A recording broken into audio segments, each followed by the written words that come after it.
सदरचा विषय हे महाराष्ट्राच्या शेतकऱ्यांच्या दृष्टीने अतिशय महत्त्वाचा आहे।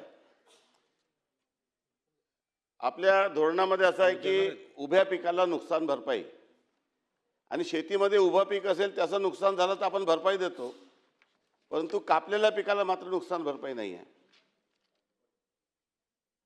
पीक हे पीक आहे, त्यामुळे कापलेल्या पिकाला देखील नुकसान भरपाई मिळायला पाहिजे या मताशी शासन सहमत आहे। मी आणि सन्माननीय सदस्य चंद्रशेखर बावनकुळे साहेब आम्ही आमदार असताना या विषयासाठी खूप चळवळ केली। आम्ही प्रत्येक मीटिंगमध्ये हा विषय उपस्थित केला की कापलेल्या पिकाला एक तर उभ्या शब्द कापून टाका किंवा उभ्या किंवा कापलेला शब्द टाका। सुदैवाने मी या खात्याचा राज्यमंत्री झाल्यानंतर जेव्हा मी याचा पूर्णपणे अभ्यास केला तेव्हा माझ्या एक बाब लक्षात आली की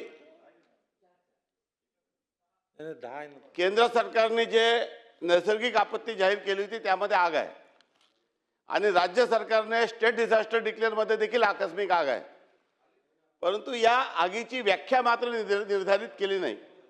आणि जेव्हा या आगीच्या व्याख्येच्या संदर्भामध्ये मी या खात्याचा कारभार हाती घेतल्यानंतर केंद्राला मार्गदर्शन विचारलं तर अजून त्याचं उत्तर आलं नाही, परंतु योगायोगाने आज 25 तारखेला दुपारी 3 वाजता दिल्लीला या संदर्भात बैठक आहे।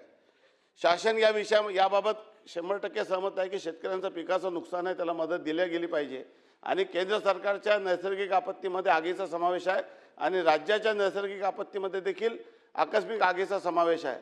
त्यामुळे लवकरच या संदर्भामध्ये धोरण करावं लागेल। आजतागायत महाराष्ट्रामध्ये कुठल्याही शेतकऱ्यांचं पिकाचं नुकसान झालं आगीमुळे तर त्याला मदत दिली गेली नाही, परंतु लवकरच आपण या संदर्भामध्ये एक धोरणात्मक निर्णय करू। आज केंद्र सरकारचं मार्गदर्शन आल्यानंतर केंद्राने दिली तर ठीक आहे, नाहीतर स्टेट डिझास्टर म्हणून आपण त्याला डिक्लेअर करून मंत्रिमंडळाला पुढे जाऊन त्याला मदत करण्याच्या संदर्भामध्ये सकारात्मक कारवाई करण्यात येईल।